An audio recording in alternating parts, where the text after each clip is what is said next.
I have something special for you that I have cooked up. I have selected some of the best of Be a Better Lawyer podcasts that you'll be listening to for the next 4 weeks.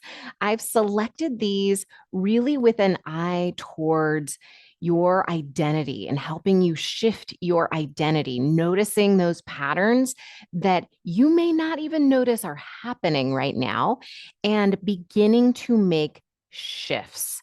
And I'm doing this best of series because I asked myself, what would be in the best interest of myself as I move to Sedona and provide tremendous value to you?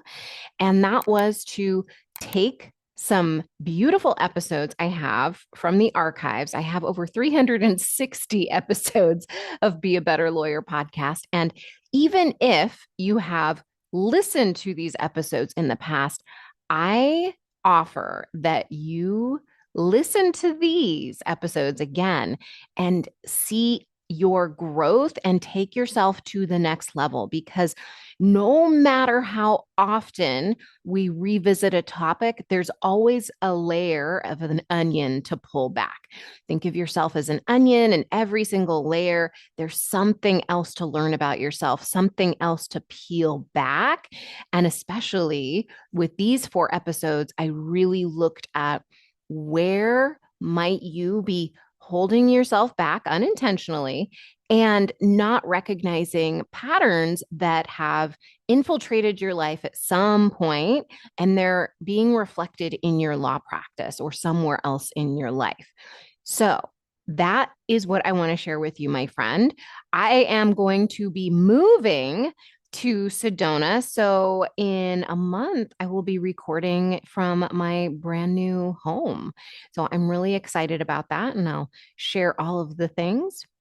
But in the meantime, go ahead, listen to these episodes, and I am keeping spots open for strategy sessions. So if you want to implement what you're learning in these episodes, if you want to know how you can take your law practice, take your life to the place where you want to go, whether that is creating something totally new in your law practice or totally new in your life. It could be building a business. It could be doing something that has been really hard for you and you want to expand yourself and expand your capacity to have that in your life. Book a strategy session with me. I'm keeping spots available even during this move. So you can book at dinacataldo.com/strategy session. All right, my friend, enjoy this episode.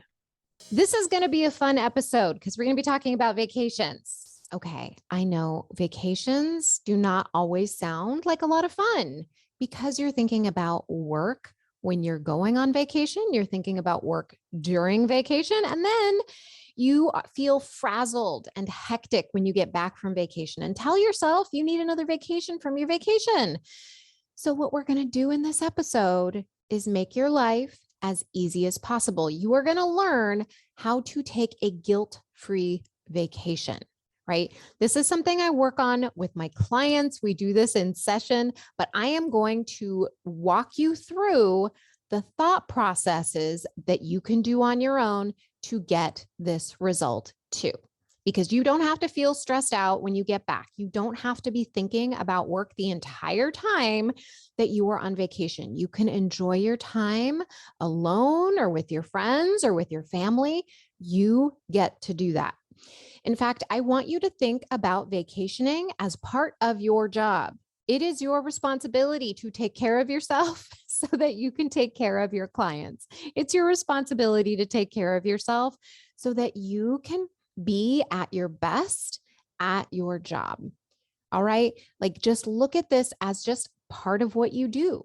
So many of us think that vacation is something we shouldn't do. It's a stigma, right? Like, we're always worried that we shouldn't be taking vacation, or are we taking too much vacation? And should I be taking vacation because I have so much to do?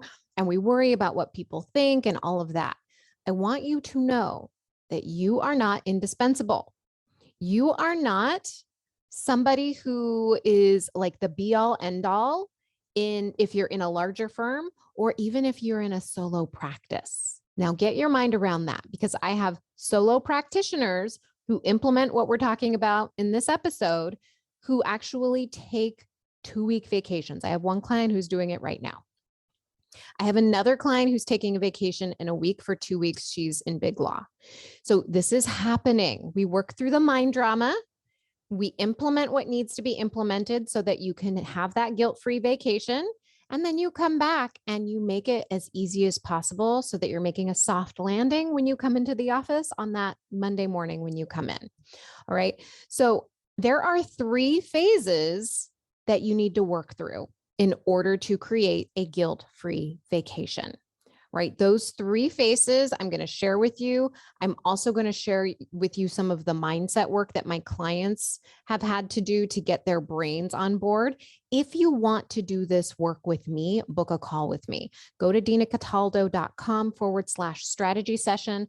And then we'll start talking about what's between you and living the life that you want, between you and having these vacations that you have earned by virtue of working where you're working. Okay. No matter what you're doing, you get to have a vacation, right?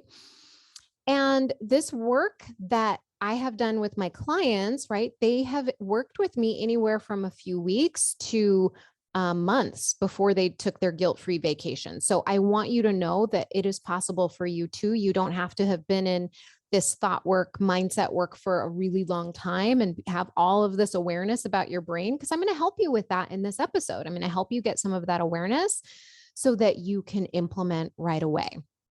So I'm going to give you those 3 phases to work through before going on your vacation and how to work through them. Okay. So I'm going to give you a very step-by-step episode here. All right. And at the end, I am going to break this all down and I'm going to give you the questions that I sprinkle through this episode in one spot so you can ask yourself those questions before you go on vacation. And there's a transcript in the show notes. So you can go to dinacataldo.com/217. I think this is episode 217 as I'm recording it. And you will find the transcript there and you can just copy and paste it wherever you want to. Okay. So I'm going to break these down one by one, each phase with the mindset and the tasks that you can do to make your life easier. Now, depending on your firm, you may or may not be able to implement all of these, but I will tell you that your brain is going to want to tell you that you can't do any of them. And that's simply not true. All right. Really understand your brain is going to make this uncomfortable only because you maybe have never done it before.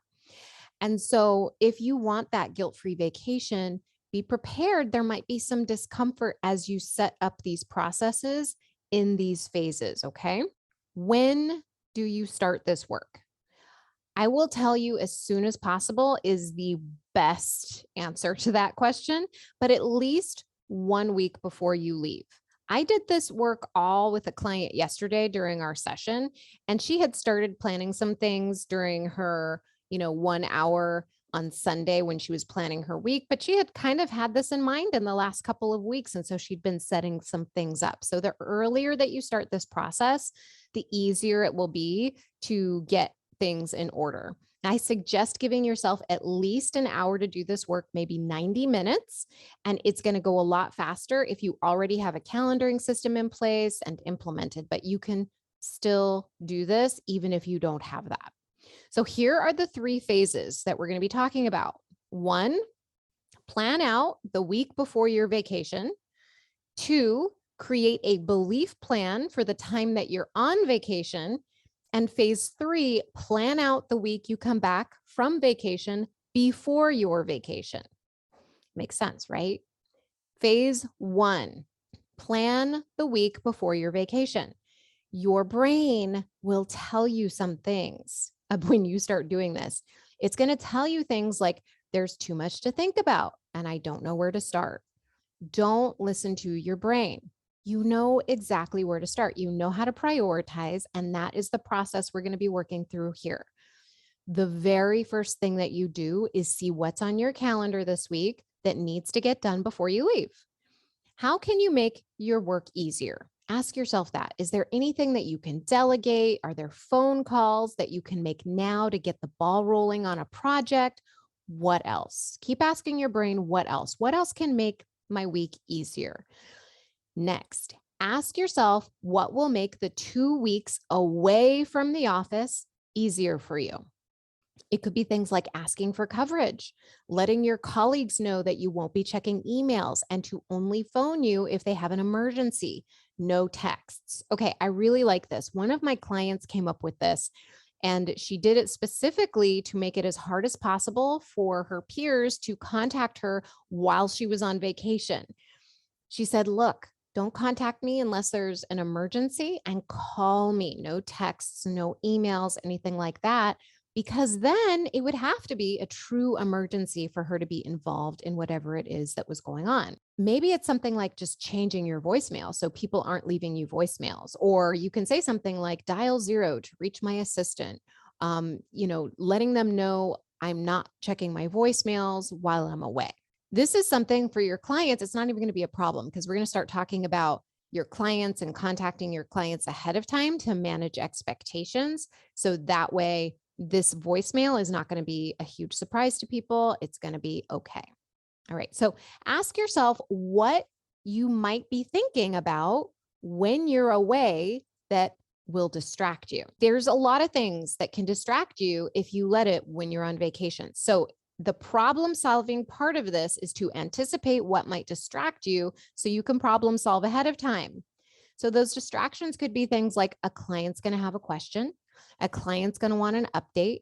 I need to help an associate with a question. An opposing counsel is going to want to talk to you. Somebody's going to need me, is basically what that comes down to. If you break all of that down, then you can get to work problem solving for all of those.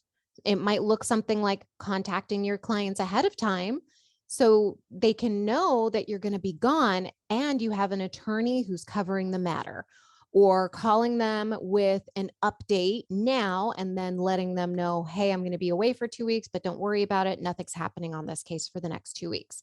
And if you have an attorney who's covering for them, you can always give your client their contact information. You can contact your clients and let them know that they're going to get that update when you get back from your trip, or that you're going to email them, however you want to do it. Okay. But just know that you can anticipate what you're going to be thinking about on vacation now and problem solve for it now. You can tell your associates to ask someone else questions and to only call you in case of emergencies. You can contact opposing counsel ahead of time and give them a date for when they need to contact you if they want to get something resolved before your vacation. So for instance, I would do this on Monday morning. I'd say, hey, I'm going on vacation. I'm leaving the office at about Friday at about, or I'm not even telling them that much, right? Like I'm just saying, contact me by Thursday by noon if you want to talk about these matters, because I am going to be out of the office. I don't need until such and such date. I don't tell them the last possible moment that I could be leaving the office. I do not do that. I give myself some buffer space so that way I'm not feeling rushed. I'm just saying, look, contact me by noon on Thursday, and then we can have a conversation. So know that you have more control over this than you think. You can update your email so it's clear you're not checking emails, and they can also contact ex-attorney or ex-assistant for updates while you're away. And if you've been calling your clients or ahead of time, then this isn't going to be an issue at all.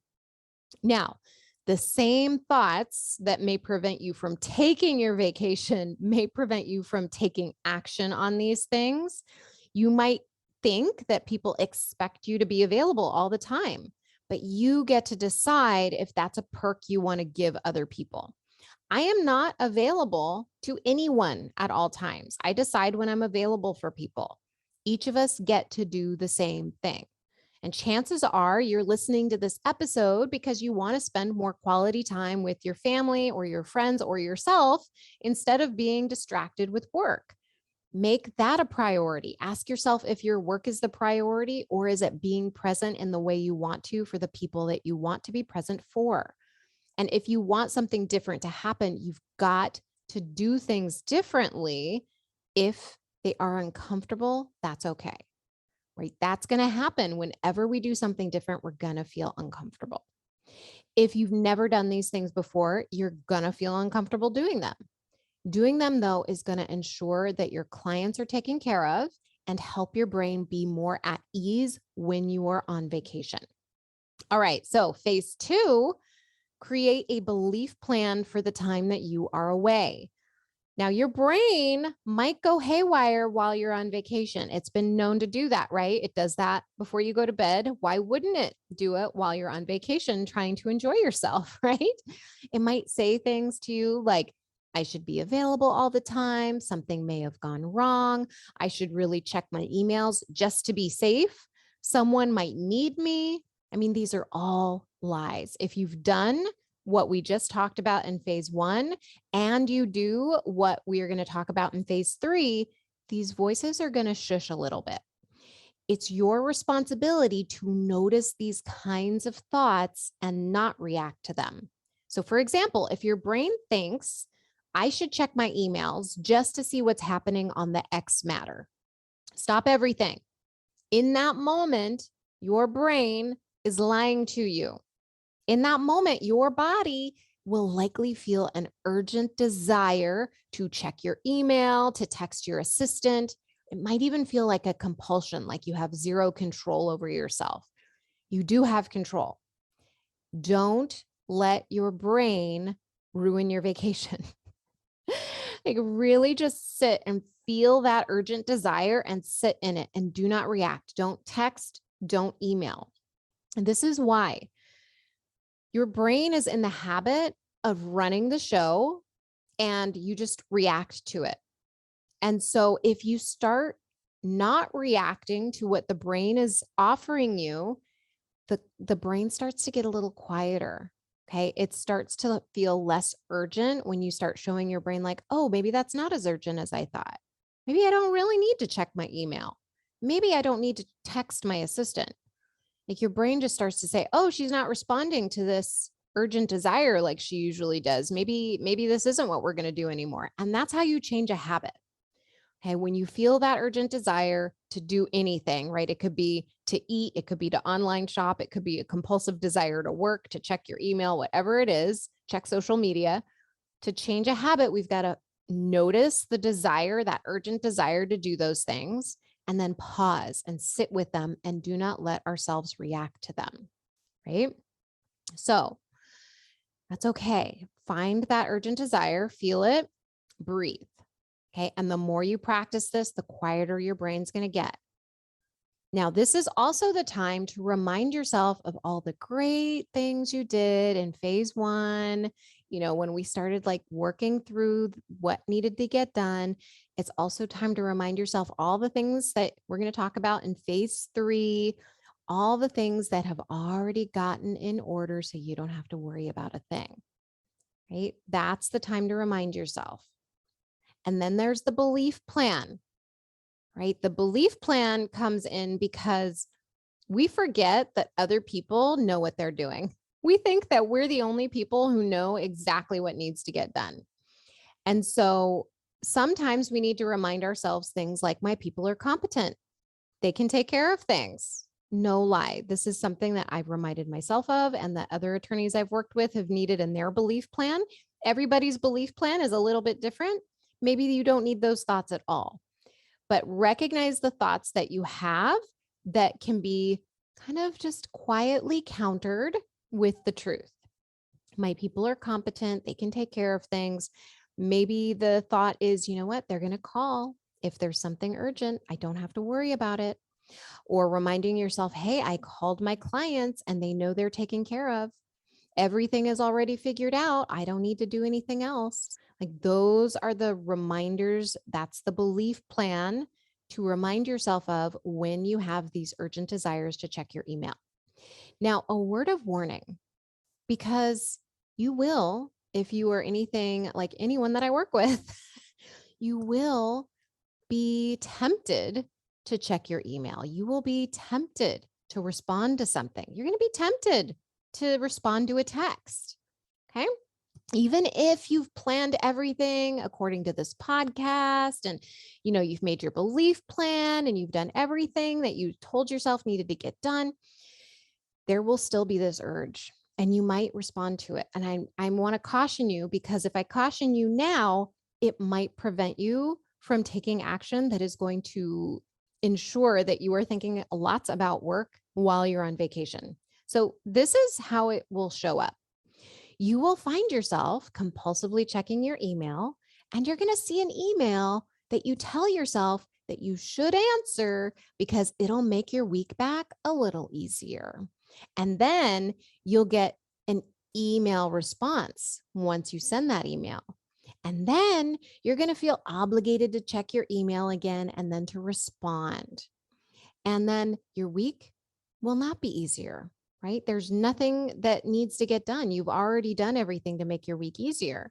You've already planned your week back. But now you're thinking about work all during your vacation and how you should be checking your email and how you're ticked off about how the opposing counsel responded and so on and so on.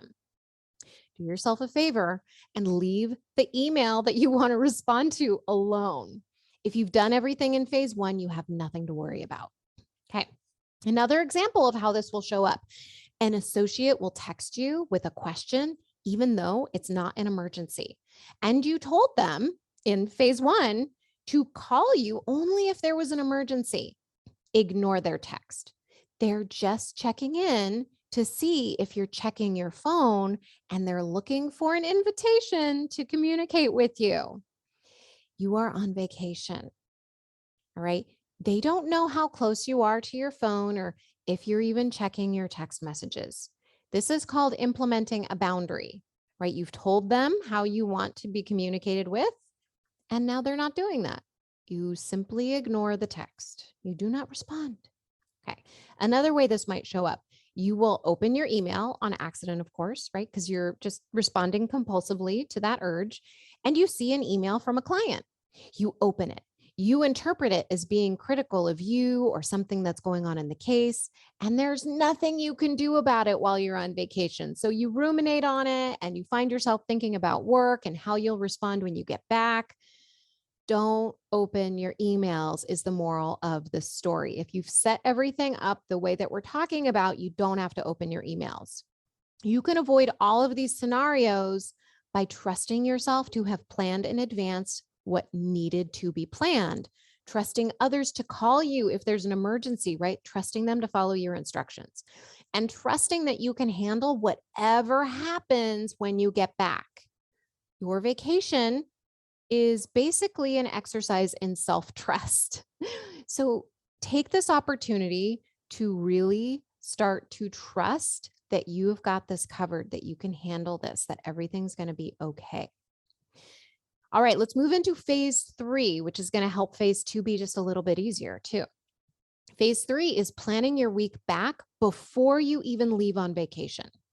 This is really, really, really, really, really important to plan before you go on vacation. In fact, plan it, if you can, a week before you go on vacation.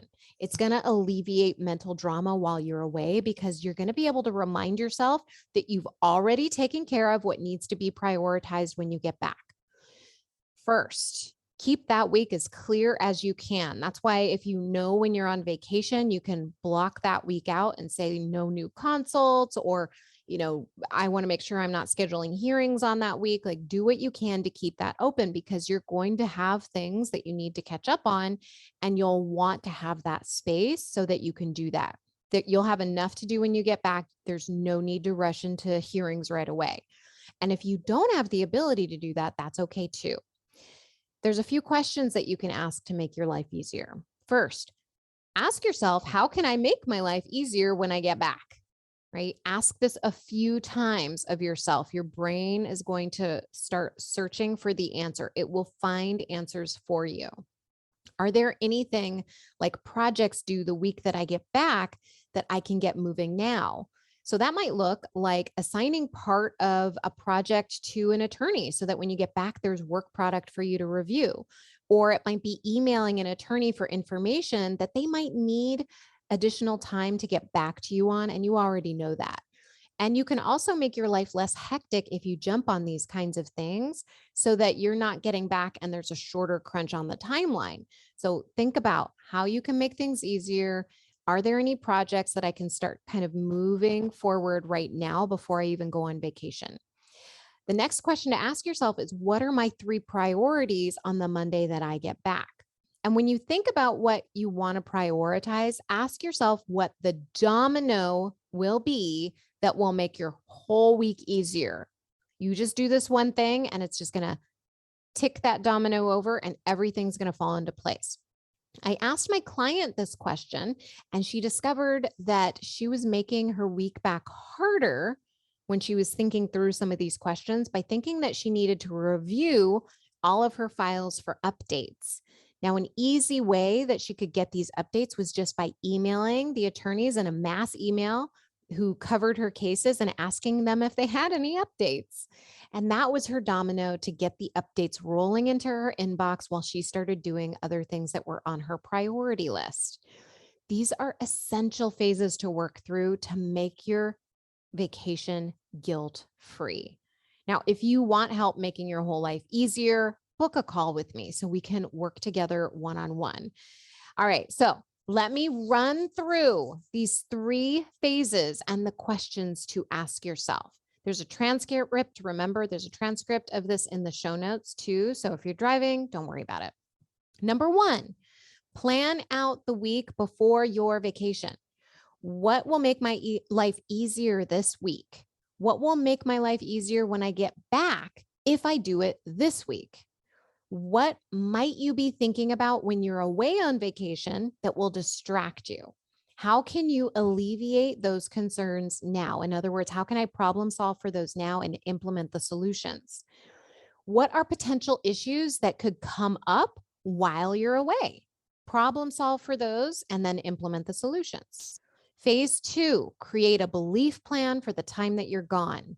Ask yourself, what do I commonly think about when I'm away from the office? What do I want to remind myself of when those thoughts pop up? And phase 3, plan out the week that you come back from vacation before you go on vacation. So ask yourself, what will make my life easier when I get back? Are there any projects due the week I get back that I can get the ball rolling on right now? What are the 3 priorities that I have on Monday? And what's one thing I can do on Monday morning that will be the domino to make my life easier the rest of the week? There it is, my friend. You have your guilt-free vacation in the bag if you follow this strategy. And if you have a vacation planned and this helped you, I would love to hear from you. Follow me on Instagram at dina.cataldo. DM me and tell me everything. Tell me something you implemented and that it made your life easier. Tell me where you went. I want to know all of the things.